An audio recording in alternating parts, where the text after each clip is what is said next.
की राजनीति में कब क्या हो जाए कहना बड़ा ही मुश्किल है। एक बार फिर से बिहार की राजनीति में इन दिनों एक सवाल सबसे ज्यादा गूंज रहा है। क्या बिहार में कांग्रेस टूटने वाली है? क्या बिहार में कांग्रेस के सफाई की पटकथा लिखी जा रही है? नमस्कार, आप देख रहे हैं अनकोट और मैं हूं आपके साथ दिव्या सिंह। बिहार की राजनीति में इस वक्त सबसे बड़ा सवाल ये नहीं है कि सरकार सुरक्षित है या नहीं। सवाल ये है कि क्या बिहार में कांग्रेस अब राजनीतिक रूप से खत्म होने की कगार पर पहुंच चुकी है। आज की तारीख में बिहार विधानसभा में कांग्रेस के पास सिर्फ 6 विधायक हैं।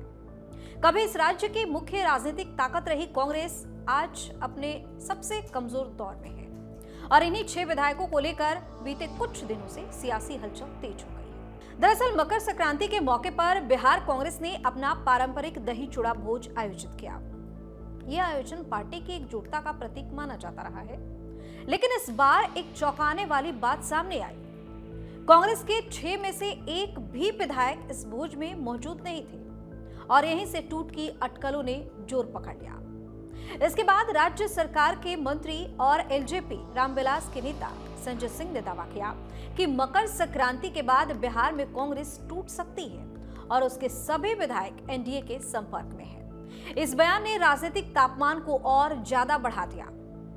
अब इस पूरे मामले पर बिहार कांग्रेस अध्यक्ष राजेश राम का बयान भी सामने आया।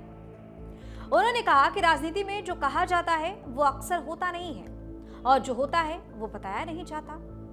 कांग्रेस का दावा है कि उसके विधायक एकजुट हैं, लेकिन सवाल यह है कि क्या जमीनी हकीकत भी यही है। अब आते हैं इस कहानी के सबसे अहम सवाल पर।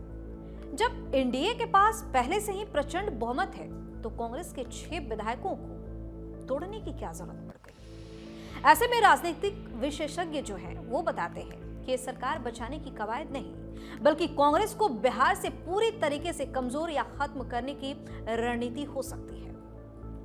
इस रणनीति की जमीन पहले से तैयार की गई थी। साल 2020 में कांग्रेस के पास 19 विधायक थे, लेकिन 2025 के चुनाव में पार्टी को 13 सीटों का नुकसान हुआ और सिर्फ 6 सीटों पर सिमट कर रह गई। लगातार हार, कमजोर संगठन और हाई कमान से संवाद की कमी, इन सब ने कांग्रेस के भीतर एक भारी असंतोष को बढ़ाने का काम कर दिया। अगर ये 6 विधायक भी पार्टी छोड़ते हैं तो बिहार विधानसभा में कांग्रेस 0 पर पहुंच सकती है और यहीं से बिहार में कांग्रेस के सफाई की चर्चा ठोस रूप से होने लगती है। ये मामला सिर्फ कांग्रेस का नहीं है।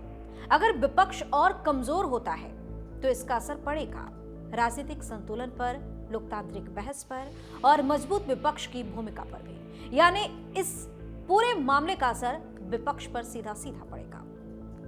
तो बिहार की राजनीति में आज एक निर्णायक मोड़ है। या तो कांग्रेस अपने बचे खुचे विधायकों को साथ रख पाएगी या फिर बिहार की राजनीति में कांग्रेस का एक युग खत्म हो जाएगा। क्या वाकई में बिहार में कांग्रेस का सफाया तय है?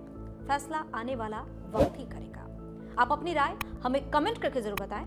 चैनल को सब्सक्राइब करें, वीडियो को लाइक और शेयर जरूर करें।